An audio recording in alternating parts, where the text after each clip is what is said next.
წარდგინებები მიმდინარეობს თუ არ ვწდები. ნუ ჯერ პირველ რიგში სასურველი იქნებოდა მეტი მონაწილეობისთვის, რომ რაღაც წერილობითი დოკუმენტი ყოფილიყო და უფრო სიღრმისეულად გაგვეცნო ჩვენ საზოგადოებას ძალიან ბევრი რამ. ამ ხრივ ვითარება ნამდვილად გამოსასწორებელია, იმიტომ რომ ჩვენ ნაკლებად ინფორმირებულები ვართ და ცხადია, რომ აი ამ წარდგინებებს დიდი გულისყურით ვუსმენ ხოლმე.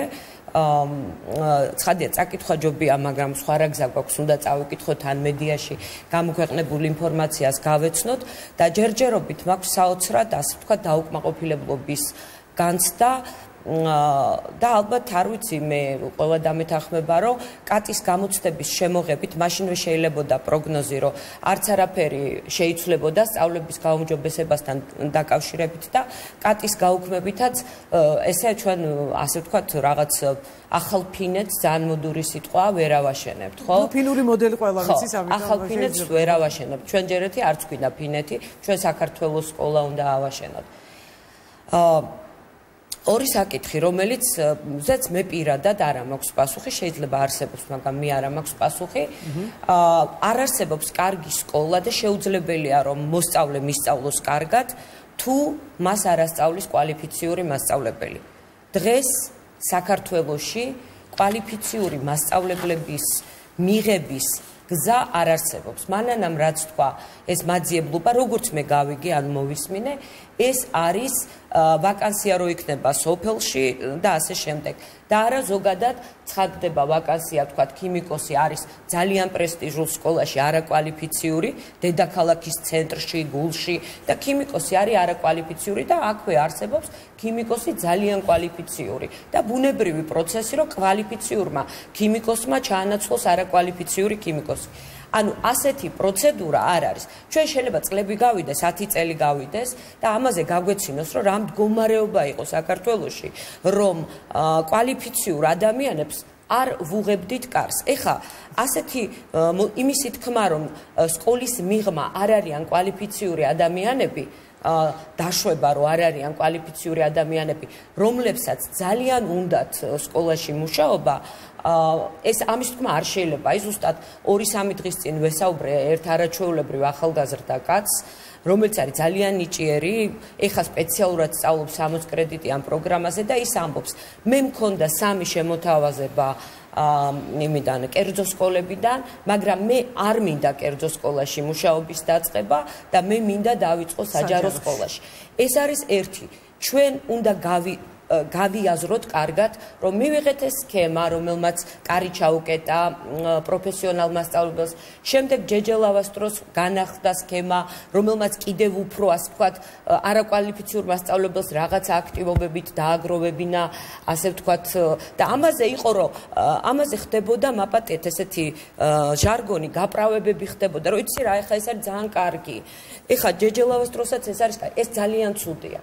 დღეს საქართველოს საზოგადოებამ უნდა თქვას ცალსახად, რომ სკოლის კარი უნდა გაიხსნას კვალიფიციური მასწავლებლებისთვის, რომ კვალიფიციური მასწავლებლების გარეშე შეუძლებელია, რომ მოსწავლემ კარგად იფიქროს, ისწავლოს, რომ მასწავლებელი აუცილებელია დისტანცირდეს აი პოლიტიკური შიშებისგან, რის გამოც ამისი უფლება არ არის.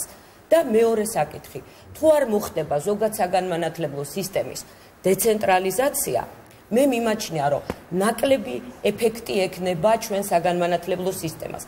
რატომ? კი, არის სინგაპური, ავტორიტარული ქვეყანა და ასე შემდეგ, მაგრამ ჩვენი ვექტორი და ჩვენი რიტორიკა საიდკენაც მივდივართ, ხო, ევროპისკენ ვართ ასოცირებული წევრები და გვინდა ევროკავშირი.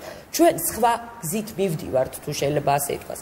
ამიტომ სკოლების ავტონომიურობის გაზრდის გარეშე იქ სიტუაცია ნაკლებ სავარაუდოა, რომ გაჯანსაღდეს. და ამას წინათ ვკითხულობდი, ამბობს სახელმწიფო, რომ მე უნდა გავაკეთო დერეგულირება და დერეგულირების მოთხოვნა თემომდა ნინომაც პრაქტიკულად თვითონ გააჟღერეს, რომ მაგალითად თემომ თქვა, ნუ რაღაც ზედმეტ რეგულაციებს უწესებს სახელმწიფო ამ მასწავლებლებს, გინდა შეფასებაში, გინდა სწავლების მეთოდში. არ ჭირდებათ ამათ. ისინი არიან თავისუფალი ადამიანები და მასწავლებლობაც ისეთი პროფესიაა, რომ რაღაცა მე მათი გაკვეთილები ნანახიც მაგას ამაში მინდა დაგეტანხო. ერთეულები არ არიან სინამდვილეში და არიან კარგი მასწავლებლები. არის ესეთი კრიტიკული მასა ასეთი მასწავლებლების. ხო, და მაგალითად ლაპარაკობთ ჩვენ დეცენტრალიზაციაზე და ჯერ ვერცერთ გადაწყვეტილებას ვერ ვიღებთ სკოლების დეცენტრალიზაციის გაძლიერების მიმართულებით. ერთი უმარტივესი ბრძანება 827 ბრძანება, რომელიც არეგულირებს სკოლებისა და საზოგადოების ურთიერთობას ძალიან სასაცილოდ, იმიტომ რომ უნდა შეუთანხმო განათლებისა და მეცნიერების სამინისტროს ნობელის პრემიის ლაურეატი, თქვა აღმდგარი აინშტაინი, თუ ჩამოვა საქართველოში და თუ ჩაუტარეს ფარდობითობის თეორია, მოდის ზუსტად 2 საათით, გესმით, თუ არ შეუთანხმა, შეუძლებელია ამ იმის მიხედვით. და ამ დერეგულირებას ლაპარაკობენ, მაგრამ ეს ბრძანება ვერ გაუქმეს და ამასწინათ ვკითხულობდი კიდევ უსაფრთხო სკოლაში შესულ ცვლილებებს და აი ვკითხულობდა, აი პათოსი გასაგებია, უნდათ უსაფრთხოება, ყველაფერი გასაგებია და ვკითხულობ, რომ სამინისტრო სკოლებს ავალდებულებს ანონიმური შეტყობინების ყუთების დადგმას, გესმით? ყველა სართულზე. ეს ყველა სკოლას 20 ბავშვი რომ არის სკოლაში, გესმით, იქაც თუ 3 სართულია, ყველა სართულზე. მე ვამბობ, პროფესიო მთელი ჩვენი საზოგადოების პარლამენტის წარმომადგენელი გვესწრება, განათლებისა და მეცნიერების სამინისტროს წარმომადგენლები, მოქმედი პედაგოგები, კვალიფიციური მშობლები, მთავარი გზავნილი და მოთხოვნა, რაც ჩვენი ქვეყნის სისტემის განვითარების ბარიერია, ეს გახლავთ, რომ სკოლის კარი, იმიტომ რომ პოლიტიკური შიშები არსებობს, დიდი ხანია უკვე რაც არსებობს. არ არის ღია მასწავლებლებისთვის.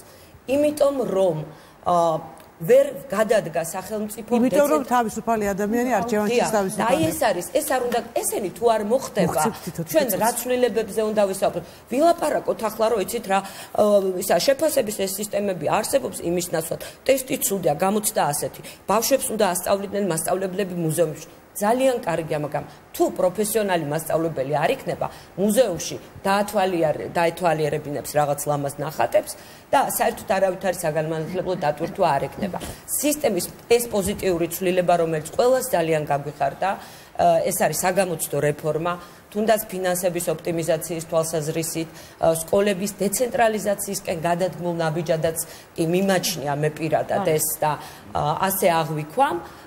ეს არ უნდა დაგვაუწყდეს სკოლების დეცენტრალიზაცია, დერეგულირება და პროფესიონალი მასწავლებლისთვის კარის გახსნა. და ერთი ის მინდა ვთქვა, ძალიან სწრაფად, იმიტომ რომ ცოტა დრო რჩება, ძალიან ერთხელ მე უკვე ვღელა. ძალიან არაეთიკურია ნამდვილად, რომ შენ მოსწავლეს, რომ ფულს არ თმევ, ეს საოცრად არაეთიკურია.